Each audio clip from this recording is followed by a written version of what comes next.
계속해서 구약성경 히브리어 문법 명사의 성에서 여성 명사의 에레츠라고 하는 땅으로 번역되어 있는 부분을 저희가 장시간에 걸쳐서 지금 공부를 해나가고 있습니다. 성경의 창세기 1장 1절에 하늘과 땅이 처음으로 나오는데 이 땅에 대한 그 역사는 창세기 1장 1절에서 우리가 그 땅이 무슨 땅이냐라는 것을 확실히 이해하는 것으로부터 성경을 이해하기 시작하여야 됩니다. 그래서 창세기 1장 1절을 우리가 과거에도 많은 시간에 걸쳐서 본 바가 있습니다. 하늘과 땅을 창세기 1장 1절이 이야기를 하고 있는데요. 하늘과 땅이요. 한글 성경이나 영어 성경에는 번역되어 있지 않지만 에트라고 하고 있는 바로 이 부분입니다. 그래서 시작의 하늘과 완성된 마지막 하늘, 그리고 시작의 땅과 완성된 마지막의 땅이라고 히브리어 성경은 이야기하고 있다라는 것입니다. 그러나 한글 성경이나 영어 성경에 의지해서, 즉 번역 성경에 의지해서 성경을 이해하려고 하다 보면 이런 원문에서 이야기하는, 즉 구약 성경은 히브리어로 되어져 있고 신약 성경은 헬라어로 되어져 있는데 우리 스타우로스 바이블 아카데미에서는 하나님의 말씀 성경을 이와 같이 원문을 가지고 지금 이해하고 공부하는 과정에 있습니다. 그런데 그 하늘이라고 하는 수는 쌍수요, 땅이라고 하는 수는 단수입니다.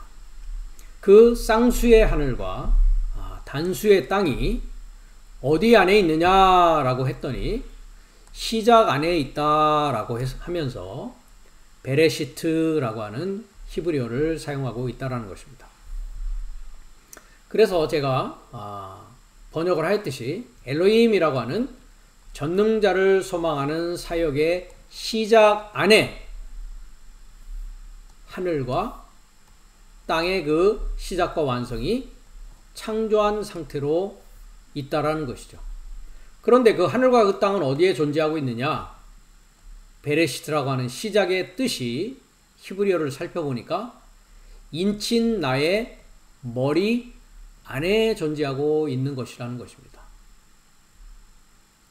그렇기 때문에 하늘과 땅은 내 안에 존재하는 것이요, 그 하늘과 땅이 완성된 하늘과 완성된 땅으로 완료되어졌을 때에 전능자를 소망하는 사역이 완료되어지는 것이고 하나님의 창조라는 것이 완료되어지는 것이다 라고 말씀드릴 수 있습니다.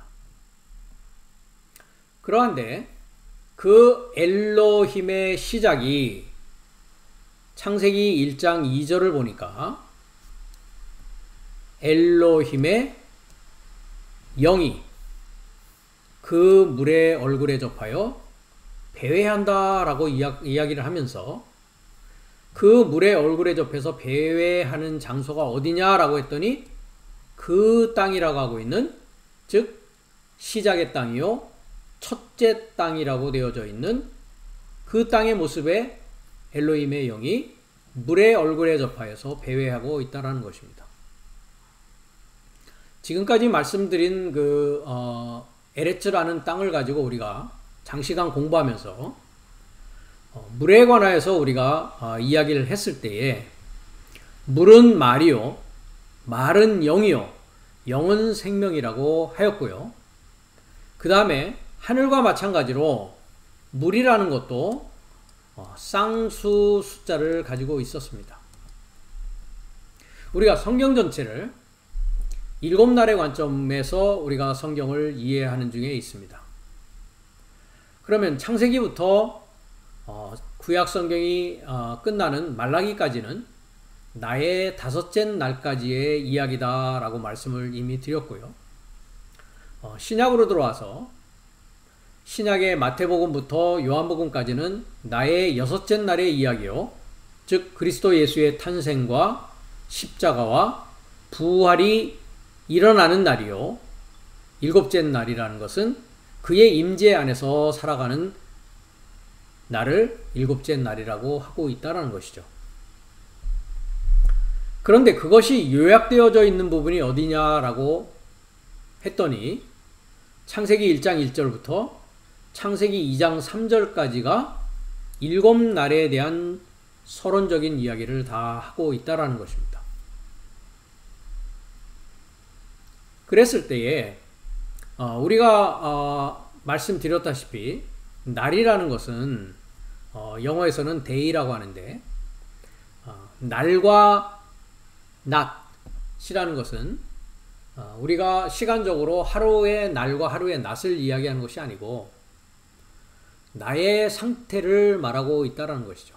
그러니까 일곱 날이라는 것은 내가 어떤 상태 가운데 놓여져 있느냐라는 것을 낮과 날로 이야기하고 어두움과 밤으로 성경은 이야기하고 있다는 것입니다. 앞으로 우리가 성경을 히브리어를 더욱더 공부하는 과정에서 저녁이 되고 아침이 되니 라고 하면서 계속 날이 변화되어져 가고 있는 것을 우리가 볼 수가 있습니다. 창세기 1장 1절에서 일곱 날의 과정을 공부하는 과정에 이야기될 내용인데요. 저녁이 무엇이고 아침이 무엇이냐라는 것 역시도 우리가 하루 가운데에 해가 지는 때로부터 해가 뜨는 때까지를 저녁이 되고 아침이 되니 라고 이해해서는 안 된다는 것입니다. 그 부분 역시도 우리가 몇 시간에 걸쳐서 공부해야 되는 내용입니다만은 저녁이라는 히브리어의 의미가 무엇인지를 알아야 되고 아침이라는 히브리어의 의미가 무엇인지를 알아야만이 저녁이 되고 아침이 되어서 그 다음 날로 넘어간다는 것이 어떤 상태가 되어지는 것이냐를 우리가 정확히 알 수 있다는 것입니다. 그러나 우리가 일반 주석서라든지 이런 목사님들을 통해서 이야기를 들으면 유대인들은 이러이러해서 저녁이 되고 아침이 된다고 이야기했다. 우리처럼 아침이 되어서 저녁이 되어서 그 다음 날이 되는 것이 아니다 라고 하는 관점에서 창세기를 이야기하고 또 그런 것으로 가르치고 있다는 것입니다. 그럴 수밖에 없는 것이 저녁이라고 하고 있는 히브리어의 단어의 의미와 아침이라고 하는 히브리어의 단어의 의미를 알려주는 자도 없었고 본인이 그것을 알려고 공부해 본 적도 없기 때문에 그럴 수밖에 없다라는 것이죠. 지금 엘로힘이라는 것도 마찬가지입니다. 엘로힘을 하나님으로 성경은 번역하고 있는데 번역 성경에서는 엘이 하나님이지 엘로힘은 남성 복수이며 엘로힘이라는 것은 엘을 소망하는 즉 하나님 전능자를 소망하는 사역이라는 것입니다. 그 엘로힘의 영이 물의 얼굴에 접하여서 한 날부터 일곱 날까지 내 안에서 나의 하늘과 나의 땅을 왔다 갔다 하면서 역사하고 있다는 것이죠. 그 엘로힘의 영이 물의 얼굴을 접하여서 배회하는데 우리가 지금 공부하고 있는 계시록 11장 6절에 두 증인이라고 하고 있는 즉 다섯째 날에서 여섯째 날로 탈바꿈하는 증인이 가지는 두 번째 권세가 무엇이냐 했더니 물살매 접하여 있다라는 것이죠. 그럼 물살매 접하여 있다라는 것은 첫 땅에서 관점에 창세기 1장 2절로 볼 때에는 엘로힘의 영의 그 물의 얼굴에 접하여 있다라는 의미가 되어진다라는 것입니다. 그러니까 나의 한 날부터 일곱째 날까지 나의 알파와 오메가, 나의 시작과 나의 끝, 이것이 일곱 날의 관점인데 물살매에 접하여 있다라는 것은 내가 시작부터 끝까지 물이요, 말이요, 영이 하나님의 사역으로서 계속 진행되어져 나가고 있다는 것입니다. 그런데 그 물살미 진행되어져 가는 과정에서 이 물이 이제 피에 이르고자, 피와 하나 되고자 피에 이르고자 그 물살미 이제 바꿔지는 그 때가 여섯째 날에 일어나는 그 시점에 그 일이 일어난다라는 것입니다. 그렇기 때문에 지난 시간에 우리가 공부를 했듯이 엘로힘이라는 것은 관사가 없는 엘로힘이요, 관사가 있을 때는 하 엘로힘에서 그 전능자를 소망하는 사역이다라고 했습니다. 즉 우리가 영을 이야기할 때는 마리오물인데, 성경에서의 영을 우리가 공부해 보니까 하나님의 영인 거룩한 영과 귀신의 영인 더러운 영이 내 안에서 역사하고 있는 것을 우리가 볼 수 있다라는 것입니다. 그래서 창세기 1장 2절에 이 전능자를 소망하는 사역의 영은 관사가 없는 전능자 하나님을 이야기하고 있기 때문에, 즉 쌍수인 물이 완전히 인식되고 구별되지 않는 상태에서 내 안에 역사하는 전능자를 소망하는 영의 상태를 말씀하고 있다라는 것입니다. 그래서 지난 시간에 우리가 공부한 것이 요한일서 4장 1절을 보니까 한 날에서 다섯째 날까지의 영과 여섯째 날에서 일곱째 날의 영을 자세하게 말씀하고 있는 곳이라는 것이죠. 그래서 그것이 참 하나님의 영인지, 즉 하 엘로힘, 그 전능자를 소망하는 사역의 영인지, 아니면 어떤 전능자인지는 모르나 전능을 향하여서 내가 살아가는 삶 가운데에서 역사하는 더러운 영, 귀신의 영인지를 우리가 확실히 확증해 나가야 되겠다는 것이죠. 그래서 지난 시간에 우리가 요한일서 4장 1절을 갔습니다. 사랑하는 자들아, 영을 다 믿지 말고 영들이 하나님에 속하였나 시험하라. 많은 거짓 선지자가 세상에 나왔다라고 했는데요, 번역에 문제가 있었습니다. 우리가 화면을 잠깐 보시면 사랑하는 자들아 아니라 사랑하는 삶이여 했습니다. 혹격을 쓰고 있고요, 형용 대명사를 쓰고 있죠. 복수니까 사랑하는 삶이여. 역격을 여기도 쓰고 있습니다. 모든 영으로입니다. 오로. 왜냐하면 목적격이 아니라 역격이기 때문에 그럽니다. 모든 영으로 믿어서는 안 된다라고 하고 있단 말이죠. 모든 영으로 믿어서는 안 된다. 오직 시험하라가 아니라고 했습니다. 도끼마저라는 것은 확증하라라고 했습니다. 확증하라. 확실히 증명할 수 있어야 된다는 것이죠. 그래서 그것을 가지고 우리가 고린도후서 13장 5절에 가서 확증하고 시험하는 것이 무엇이냐? 예수 그리스도가 너의 안에 있는 것을 알지 못하느냐라고 사도 바울이 이야기한다는 것입니다. 그러니까 성경 전체는 내 안의 상황을 말씀하고 있다는 것입니다. 하늘도 내 안에 있고 땅도 내 안에 있고 전능자도 내 안에 계시고 예수 그리스도도 내 안에 있다는 것입니다. 그것이 나의 시작부터 완성까지 내가 완성에 이르기 위해서 나를 도와주시고 나와 함께 하시고 나를 이끌어 주시는 분이 내 안에 있다는 것이죠.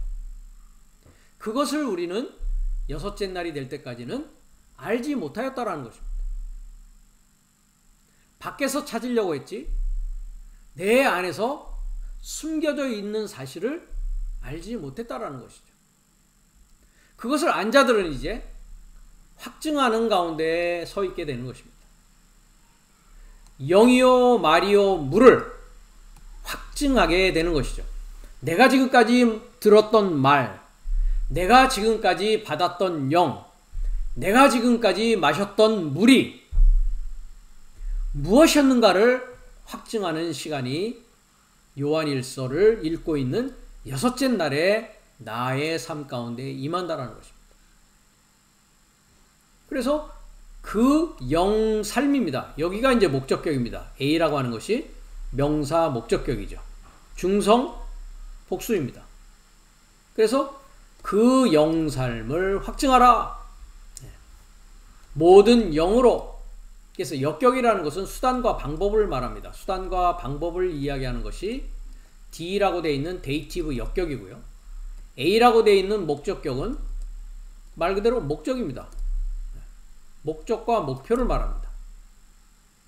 그러니까 그 영삶을 확증하고 모든 영이라고 하는 수단과 방법을 믿어서는 안 된다는 거죠. 모든 영이 아니라 하나님의 영, 거룩한 영을 믿어야 되는 상황 가운데 있기 위해서는 그것을 확증하는 일이 반드시 있어야 된다는 것입니다. 그러면서 그것이 즉 그 영이 3인칭 단수를 쓰고 있습니다. 그 하나님에게서 나왔다면 그 영삶을 확증하라 합니다. 왜냐하면 많은 거짓 선지자 복수입니다.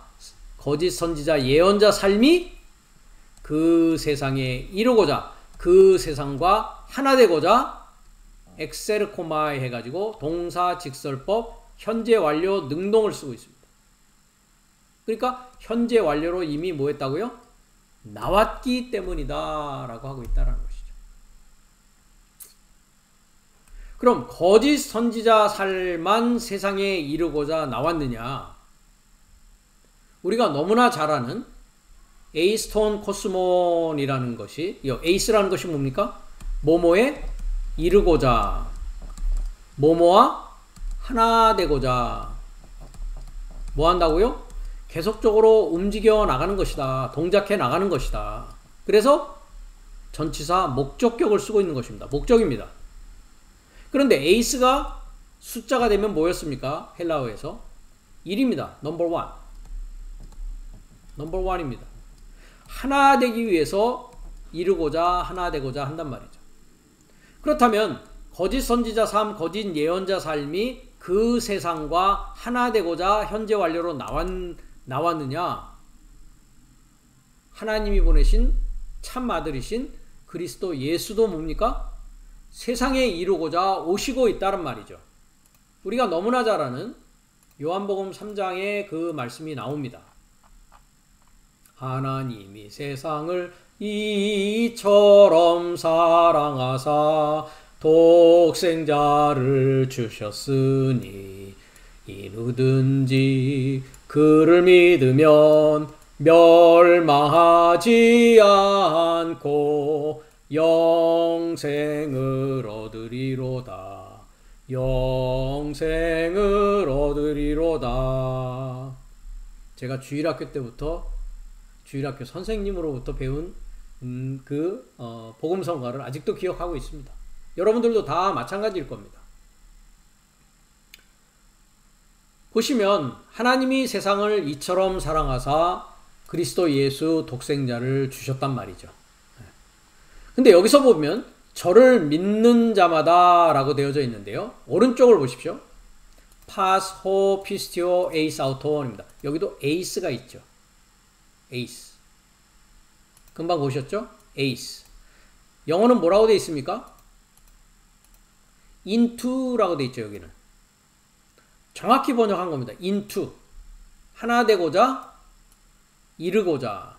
그런데 이 부분은 뭐라고 되어 있습니까? in으로 되어 있습니다.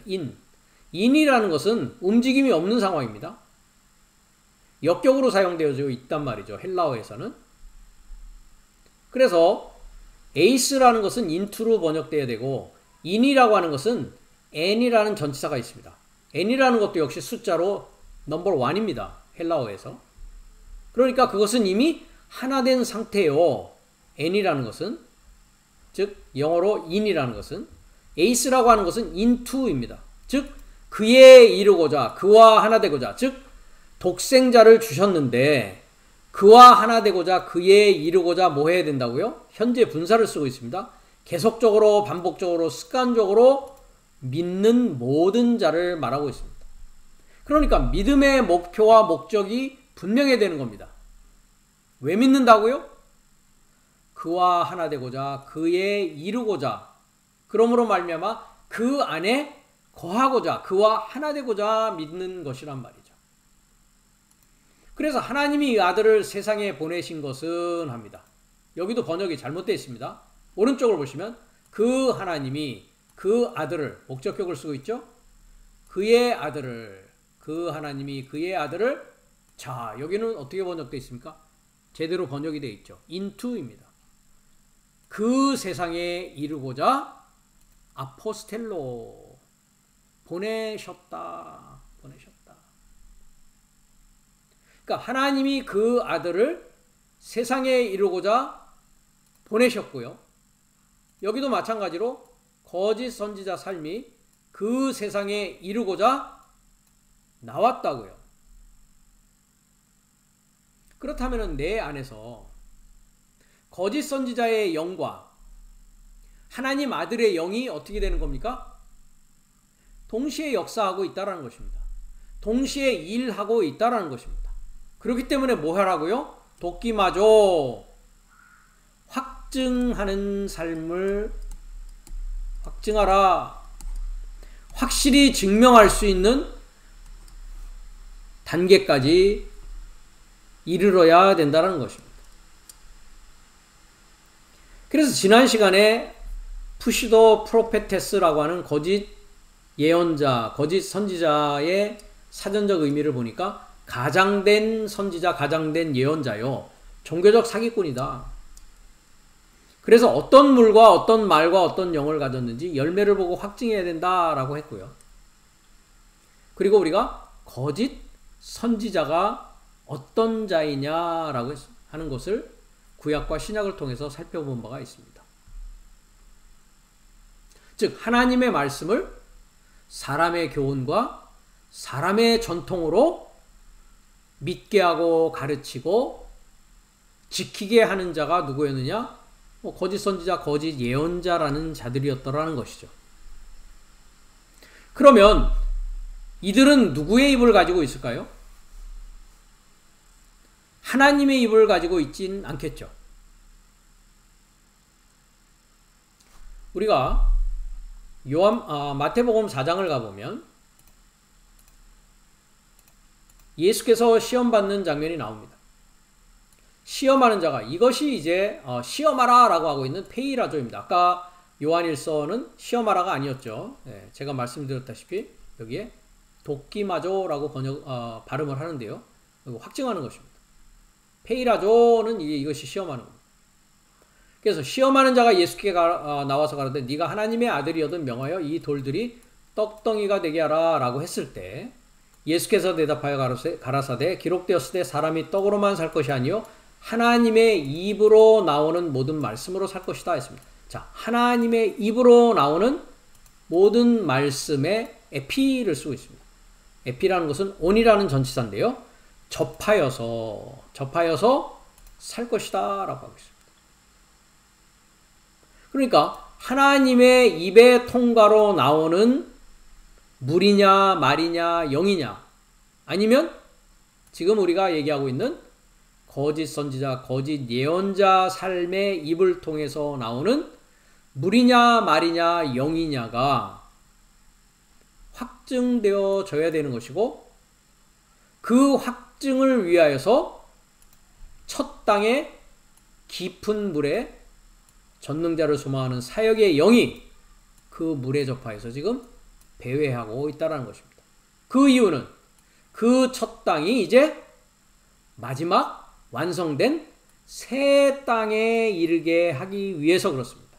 그것이 이제 일곱째 날입니다. 우리가 요한계시록 21장에 가니까 내가 새 하늘과 새 땅을 보니 처음 하늘과 처음 땅이 없어졌고 뭐도 없다고요? 바다도 다시 있지 않더라 라고 되어져 있습니다. 그렇다면 바다는 어떤 곳이냐? 처음 하늘과 처음 땅이 지식을 받고 진리라는 것을 공급받는 곳이었다란 말이죠. 물을 생산하고 말을 생산하고 영을 생산하는 곳이 바다였더라는 것이죠. 나의 처음 하늘과 처음 땅이라는 곳이 그러했다라는 것입니다. 그러나 내가 새 하늘과 새 땅이 되어지고 내가 그리스도의 정결한 신부가 되어지고 내가 거룩한 성 새 예루살렘, 즉 예루살렘이라는 뜻은 평화의 가르침이다 라고 했습니다. 평화라는 것은 에베소서 2장 14절에 그는 우리의 평화, 화평이시다 라고 했습니다. 그의 평화의 가르침, 새로운 평화의 가르침을 가진 신부의 모습이 뭐냐? 그것을 새 하늘과 새 땅이라고 하고 있고 그는 바다로부터 듣고 먹고 마시지 않는다라는 것입니다.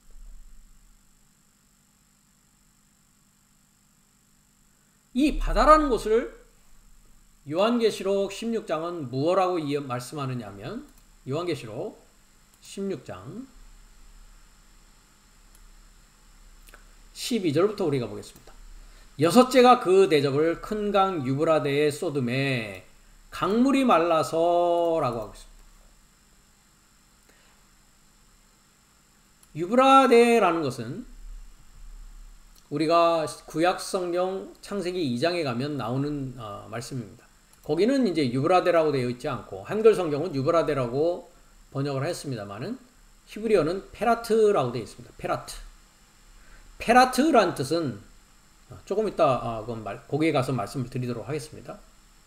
자, 나의 여섯째 날에 대접이 쏟아질 때에 유브라데가 쏟아집니다. 그 큰 강 유브라데에 그 대접이 쏟아지게 된단 말이죠. 그랬을 때 어떤 일이 일어납니까? 그 강물이 마릅니다. 그렇다면은 유브라데의 강물, 유브라데에서 나오는 말, 유브라데에서 나오는 영을 먹지 않는 일이 일어난다는 것입니다. 말라진다는 것은. 그러므로 동방에서 오는 왕들의 길이 예비된다는 말이죠. 자, 동방 했을 때 동방 오른쪽을 보십시오. 헬리우 했습니다. 헬리오스. 헬리오스를 동이라고 했는데요. 헬리오스는 이거 해입니다. 해. 네. 보십시오. 태양 이렇게 돼 있죠. 헬리오스. 태양이 누구입니까? 우리의 위대한 영도자이신 영원한 태양이십니까? 우리가 시편을 가보면 19편에 하늘이 하나님의 영광을 선포하고 궁창이 그 손으로 하신 일을 나타내는도다. 날은 날에게 말하고 밤은 밤에게 지식을 전하니 했습니다.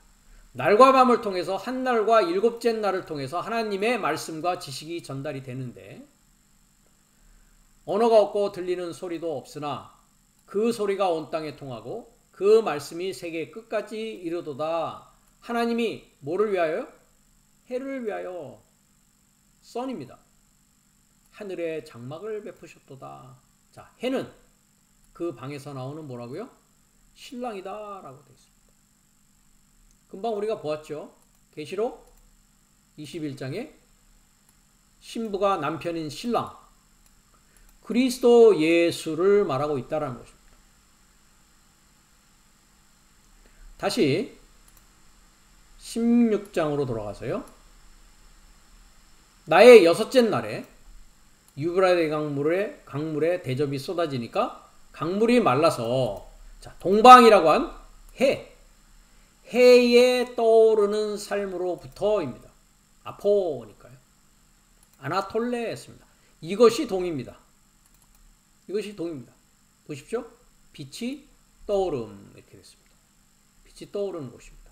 그래서 여기 동쪽 이렇게 되어져 있죠. 해가 뜨는 곳 이랬습니다. 빛이 떠오르고 해가 떠오르기 때문에 동이다라고 합니다. 동이라고 하는 것은 히브리어로는 케뎀이라는 뜻을 가지고 발음을 하는데요. 만나다라는 뜻을 가지고 있습니다. 만나는 곳입니다. 즉, 해 대신 신랑이 떠오르는 곳이 만나는 곳이란 말이죠. 그날이 나의 여섯째 날입니다.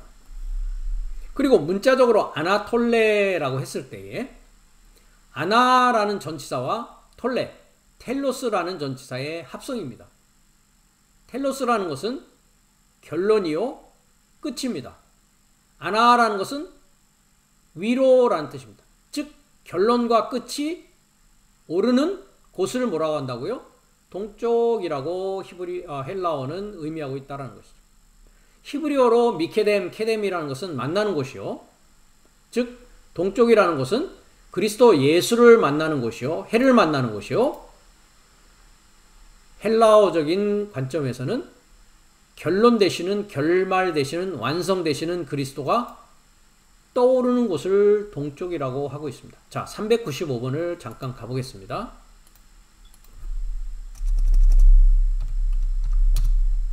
아나톨레 했습니다. 그래서 아나 했습니다. 아나라는 것은 업, 위로라는 뜻이고요. 텔로 하는 건 텔로스입니다. 금방 말씀드렸다시피 끝입니다. 결론이요, 목표요, 끝이란 말이죠. 완성이란 말이죠. 그래서 그 해의 떠오름으로부터 왕들의 길이 예비되어진다는 것이죠. 여섯째 날부터 드디어 나의 본 모습인 왕, 사망이 왕 노릇하는 자가 아니라 생명이 왕 노릇하는 왕으로서의 길이 예비되는 때가 언제다? 여섯째 날 대접이 유브라데에 쏟아져서 그 유브라데의 물과 말과 영을 먹고 마시지 않고 이제 하늘로부터 오는 하늘에 살아있는 물을 먹기 시작하는 때가 여섯째 날이라는 것입니다. 그 유브라데에 쏟으니까 무엇이 보이냐 하면요, 개구리 같은 새 더러운 영이 용의 입과 짐승의 입과 거짓 선지자의 입에서 나옵니다. 그러면서 이것을 뭐라고 한다고요? 귀신의 영이다, 더러운 영이다 라고 합니다. 그래서 영은 말이요, 물인 것입니다. 그러면 다시 거짓 선지자가 현재 완료로 나왔다라는 것은 뭐가 나온 겁니까? 용의 입이 있죠. 짐승의 입이 있죠. 거짓 예언자, 거짓 선지자의 입이 있습니다. 입이 말이요, 말이 물이요, 물이 영이라고 했으니 이 거짓의 삼위일체가 유브라데의 대접이 쏟아짐으로써 다 마른다라는 것이죠. 이 지식이 다 마르는 것입니다. 이것으로부터 먹지 않는 것입니다. 그러니까 이것이 말라야만이 이제 참 하늘로부터 오는, 하나님으로부터 오는 살아있는 물을 마시는 일이 내 삶 가운데서 일어난다라는 것이죠. 그 전까지는 엘로힘의 영이, 전능자를 소망하는 사역의 영이 물의 얼굴에 접하여서 계속 배회하고 있다는 것입니다.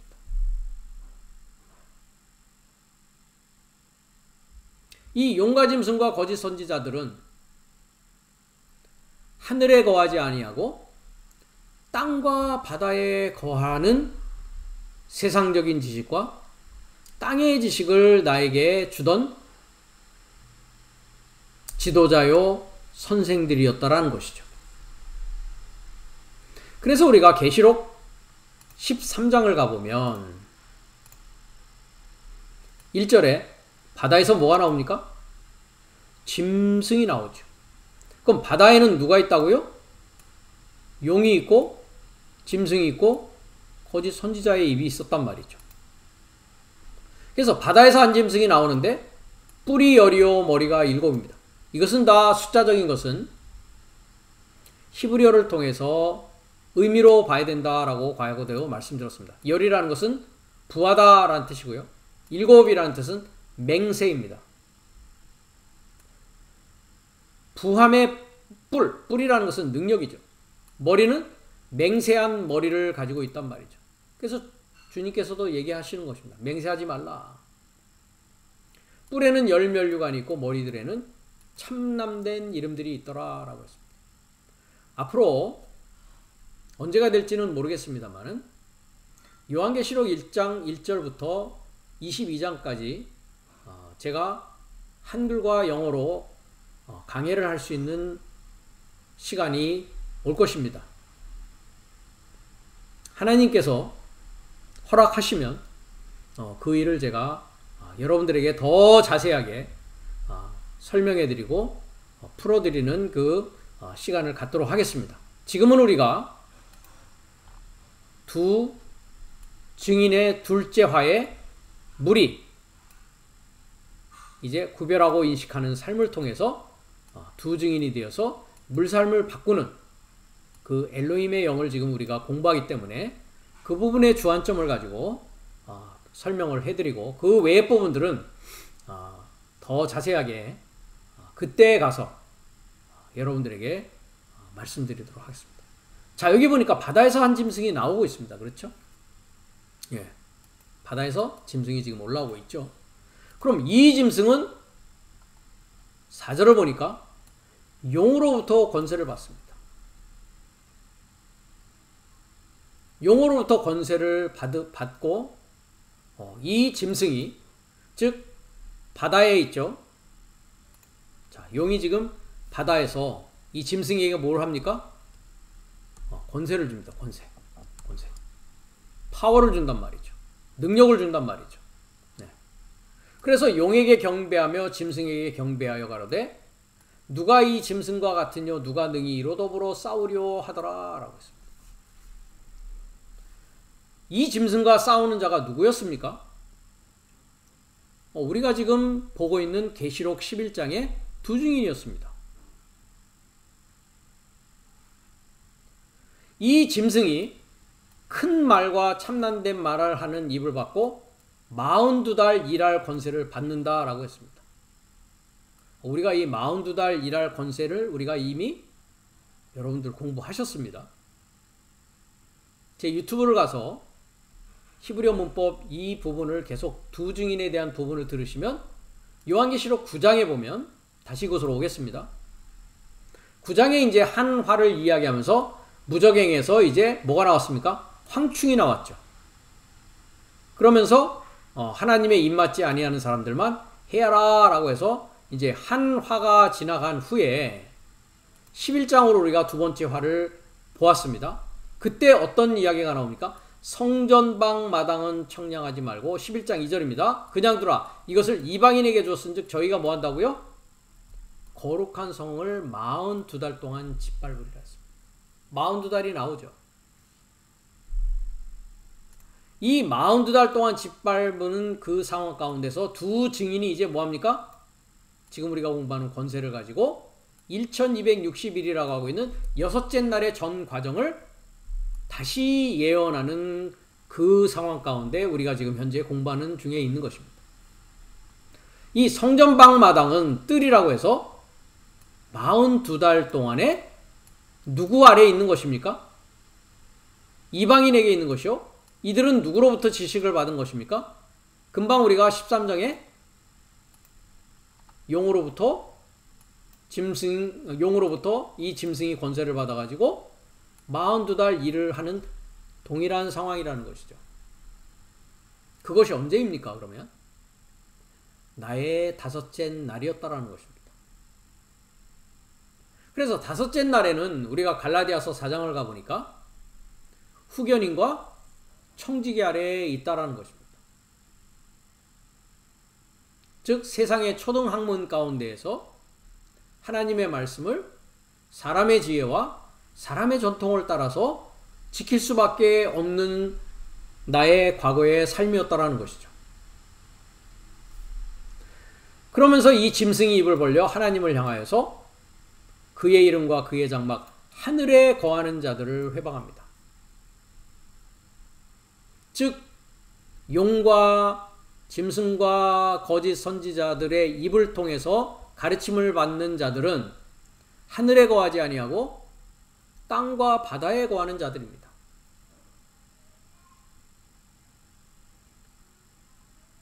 우리가 좀 더 밑으로 내려가면 여기서도 그래서 귀가 있으면 들으라 라고 합니다. 이걸 이해해야 된단 말이죠. 자, 11절을 봅시다. 또 다른 짐승이 이제 어디에서 옵니까? 땅에서 올라오고 있죠. 그러니까 이런 것입니다. 바다에 있는 용이 바다에서 올라오는 짐승에게 권세를 줍니다. 그리고 또 다른 짐승은 또 다른 짐승은 이제 땅에서 올라온단 말이죠.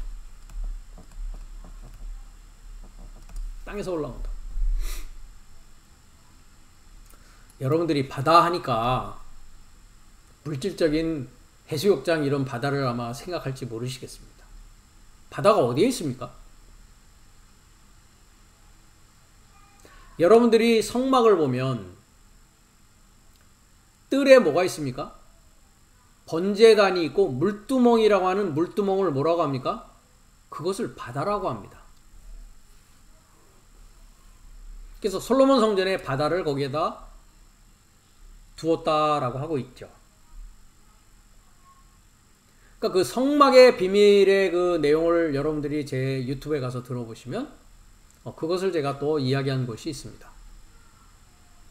그럼 성막이라는 전체는 하늘에 있는 것에 대한 모형이요 그림자다라고 했습니다. 내가 성막이고 성막이 나라는 것이죠. 나의 시작과 나의 완성을 이야기하고 있는 것이 모세가 여호와 하나님으로부터 모든 구조와 모든 재료를 지시를 받아서 만든 것이 하늘에 있는 것의 그림자요 모형이라고 했으니 신약성경 히브리서에서요. 그건 다 나의 땅의 삶과 하늘 삶에 대한 영적인 그 모든 내용들이 모세가 지시를 받아 만든 구약에 나오는 성막의 내용들이었더라는 것입니다. 더 자세한 내용은 앞으로 또 여러분들이 많이 공부를 하셔야 됩니다. 그래서 또 다른 짐승이 지금 이제 땅에서 올라오고 있습니다. 새끼양같이 두 뿔이 있고 용처럼 말하더라 라고 했습니다. 이 땅에서 올라오는 짐승은 바다에서 올라오는 짐승은 다섯째 날의 짐승이고 이제 땅에서 올라오는 짐승은 여섯째 날에 내 안에서 역사하고 내 밖에서 역사하는 짐승입니다. 새끼양 같다고 그랬죠. 누가 양이십니까?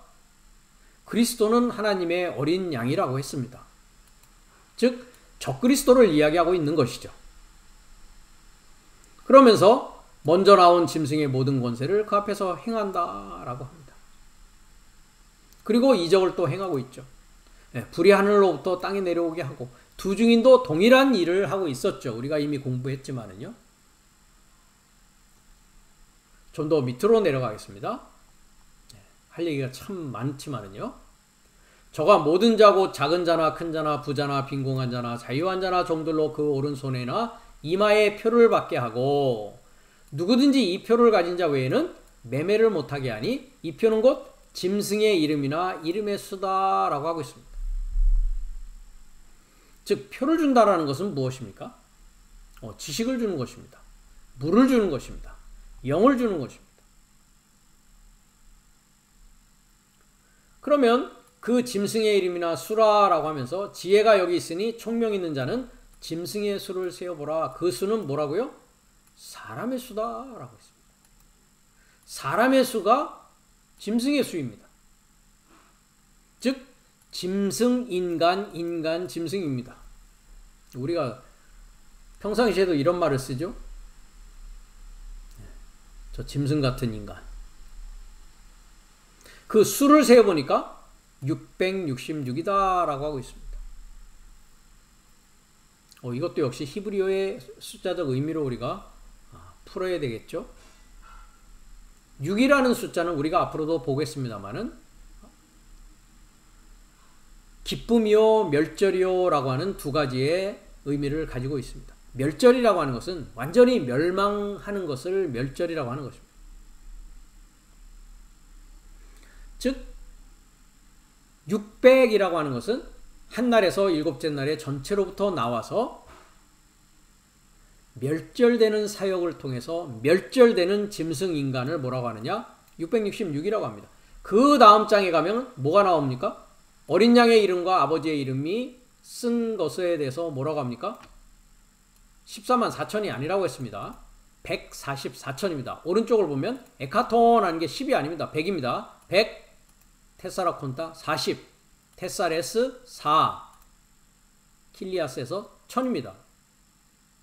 그래서 144천으로 단어가 되어져 있다는 것이죠. 이것도 과거에 144천이 어떤 뜻인가 하는 것도 히브리어 의미를 통해서 이미 말씀드린 바 있습니다.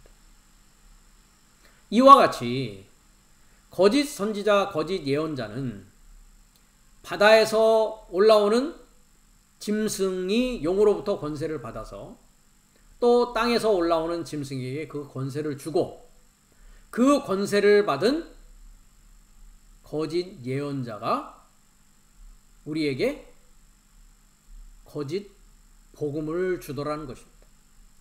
그것에 대해서는 우리가 이미 고린도후서 11장에서 동산에서 뱀과 여자 사이에 일어난 일이 무엇이냐? 다른 예수, 다른 복음, 다른 영의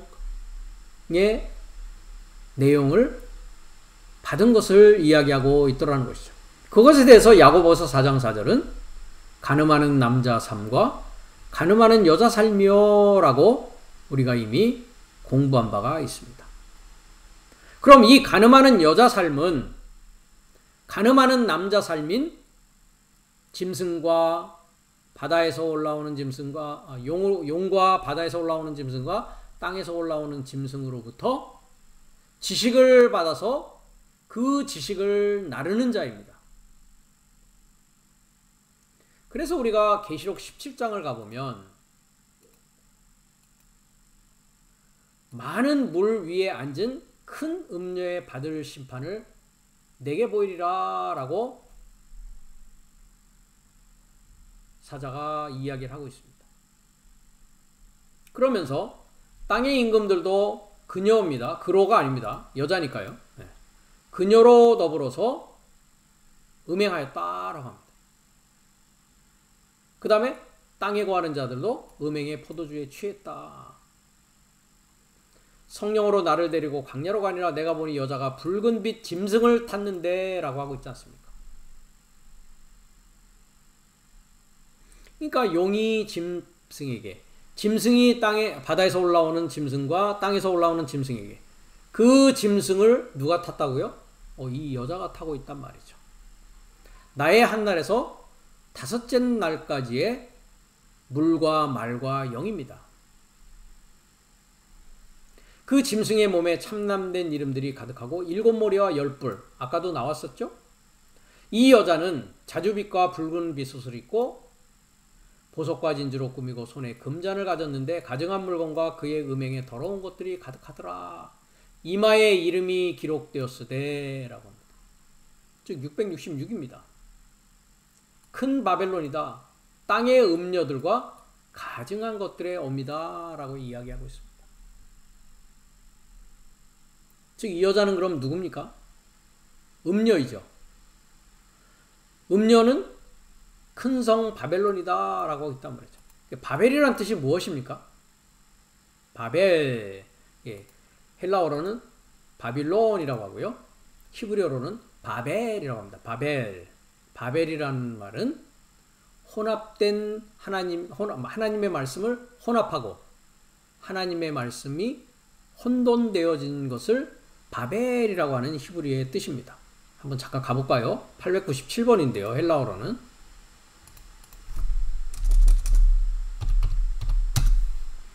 그래서 바빌론 하니까 히브리어로는 894 바벨이라고 하니까 뭡니까? confusion 합니다. 혼돈되어 있고 혼란되어져 있는 상황입니다. 이것은 1101번 발랄 하십니다. 뭐 돼 있다고요? 믹스되어 있습니다. 믹스. 그러니까 혼합되어 있고 혼돈되어 있는 상황을 바벨론 그 성이라고 합니다. 성은 내가 성인 것입니다. 우리가 아성하죠. 아성. 나의 성을 쌓는 것입니다. 그래서 바벨탑을 쌓는 것은 나의 성을 쌓는 것이다 라고 생각하시면 됩니다. 그럼 이 여자가 누구입니까? 나입니다. 음녀입니다. 이 짐승을 탄 이 여자가 성도들의 피와 예수 증인들의 피에 취해 있단 말이죠. 좀 더 밑으로 내려가 보겠습니다. 나중에 이런 것들을 우리가 다 공부하게 될 것입니다. 밑으로 내려가면 저희가 어린 양으로 더불어 이제 싸우고 있단 말이죠. 이 일이 나의 6째 날, 이제 7째 날에 일어나는 상황입니다. 음녀에 앉은 물은 백성과 무리와 열국과 방언들이다 라고 했습니다.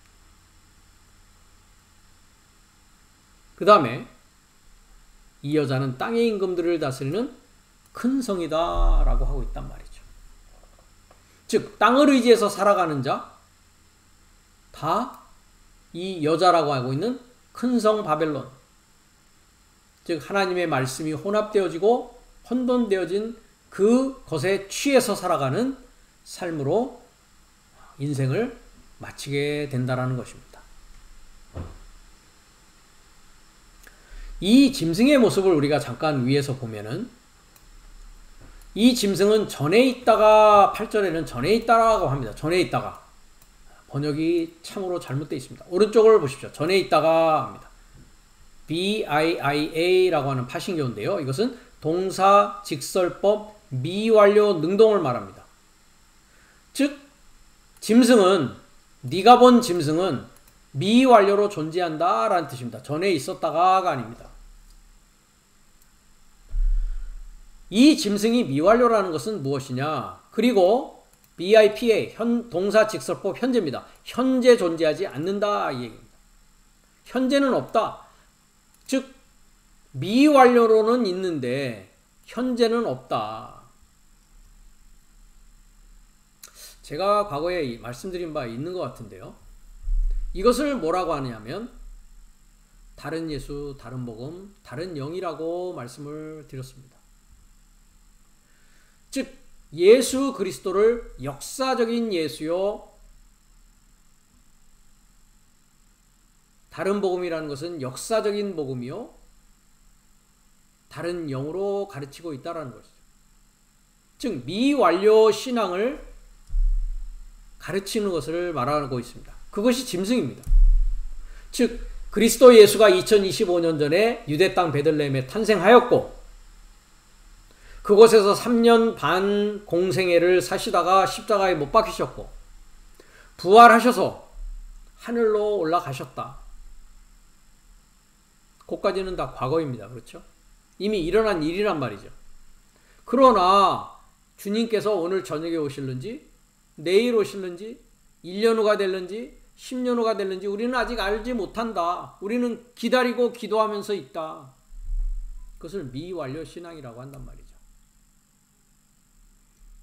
그러나 우리가 지금까지 공부했지만 그리스도 예수의 탄생과 십자가와 부활과 그의 다시 오심이라고 하는 임재라고 하고 있는 헬라어 파루시아는 내 안에서 지금 내 시대에서 일어나야 될 일이라는 것입니다. 영적으로. 그것이 아벨에게 일어났고 노아에게 일어났고 아브라함과 이삭과 야곱에게 일어났고 모든 성경에 기록되어진 믿음의 선진들이라고 되어 있는 믿음의 장로 3들에게 다 일어났던 일이라는 것입니다. 그것이 오늘날 나에게 일어나야 되는 것이고 그것이 1년 후에 탄생되는 사람이나 100년 후에 탄생될 그 사람에게도 동일한 하나님, 동일한 영, 동일한 복음, 동일한 말씀으로 그 일은 일어나게 되어져 있다는 것입니다. 그것은 다 하나님께서 그 계획은 완료해 놓으셨다는 겁니다. 그러나 짐승은 현재 나에게 영적으로 일어나야 될 그것을 이야기하지 아니하고 현재의 완성이 아니라 과거에 되어져 있는 미완료 신앙을 가르치는 자가 누구다? 용이요, 짐승이요, 거짓 선지자였다라는 것입니다. 그것을 통해서 바벨론이라는 곳은 감옥입니다. 감옥. 그 신앙을 가르치고 그 지식을 주면서 그 안에서 땅에 거하는 자들을 다 다스리고 있다라는 것이죠. 이것이 여섯째 날에 들어오면 이제 하 엘로힘, 그 전능자를 소망하는 사역의 영이 내 삶 가운데 임함으로 말미암아 이제는 유브라데, 즉 창세기 2장에 나와 있는 네 강이 나왔었죠.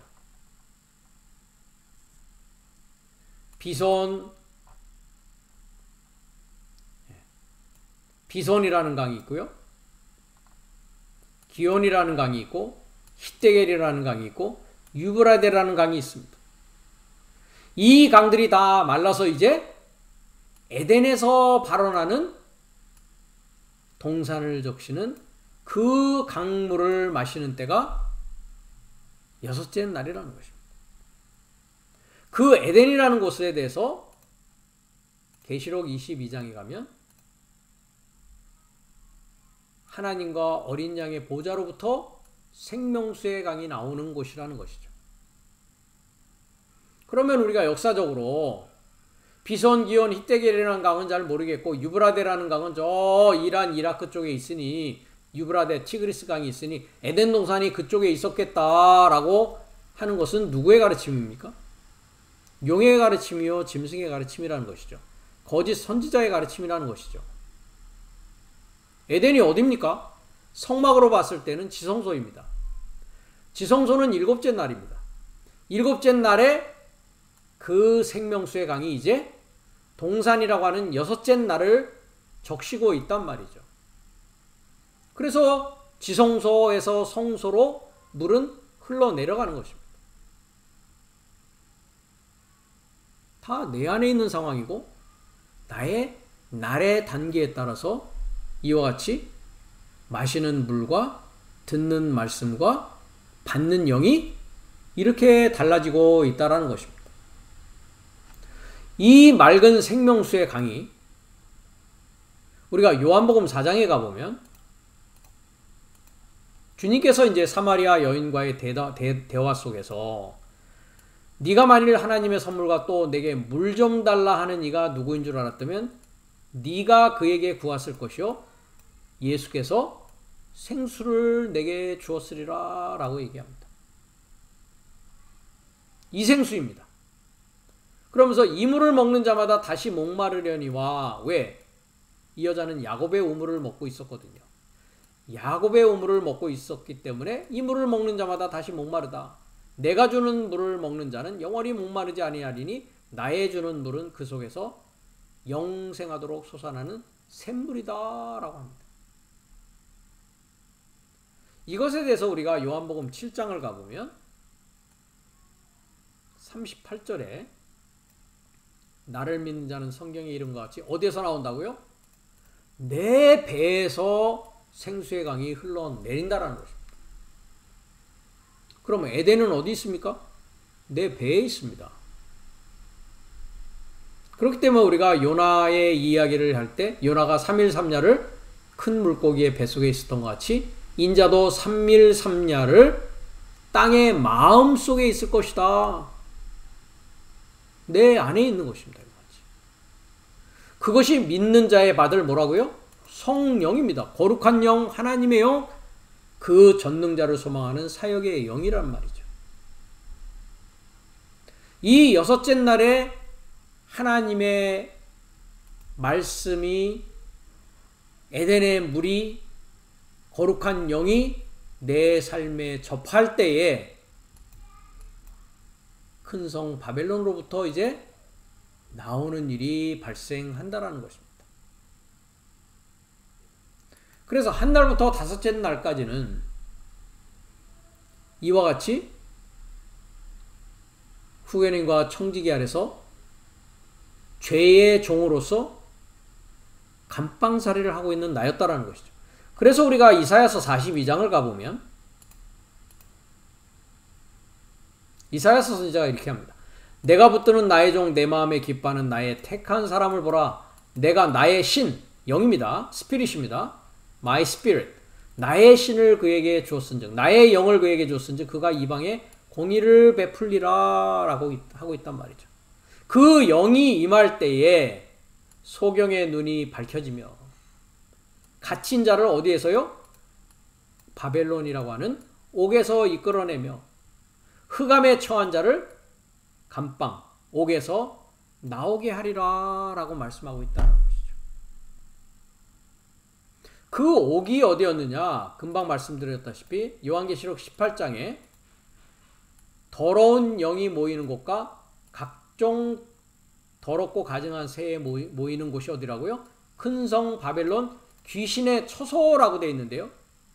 여기 모이는 곳이라는 것이 퓰라케 감옥입니다. 감옥. 여러분들이 사전을 잠깐 보시면 퓰라케 감옥 보이십니까? 그래서 더러운 영이 영의 감옥이고 가증한 새가 있는 감옥입니다. 이거 퓰라케 모이는 곳 됐죠, 그죠? 더러운 모든 새의 감옥이고요. 더러운 모든 영의 감옥이 어디라고요? 큰 성 바벨론. 그 바벨론이 이제 무너지는 일이 여섯째 날에 일어난다라는 것입니다. 그랬을 때에 18장에서 이제 19장에 가보면 짐승과 거짓 선지자 이 모든 자들은 이제 뭐합니까? 유황불 안에 붙여진 불못에 이르고자 던져지는 일이 일어난다라는 것입니다.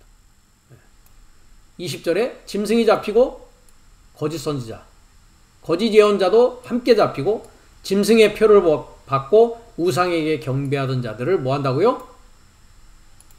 유황불 붙는 못에 던지우는 일이 여섯째 날에 하나님의 영인 그 전능자를 소망하는 사역의 영을 통하여서 이제 에덴의 물을 마시는 영을 마시는 그 일이 내 안에 이루어진다라는 것입니다. 그 한날에서 다섯째 날에 이제 물이 구별되어지고 인식하는 삶이 드디어 나의 여섯째 날에 시작되어진다라는 것입니다. 계속해서 다음 시간에 이 내용을 가지고서 더 구체적으로 우리가 공부하면서 이제 피에 이르고자 물 삶이 바꿔지는 그 내용도 우리가 계속 공부하는 시간을 갖도록 하겠습니다.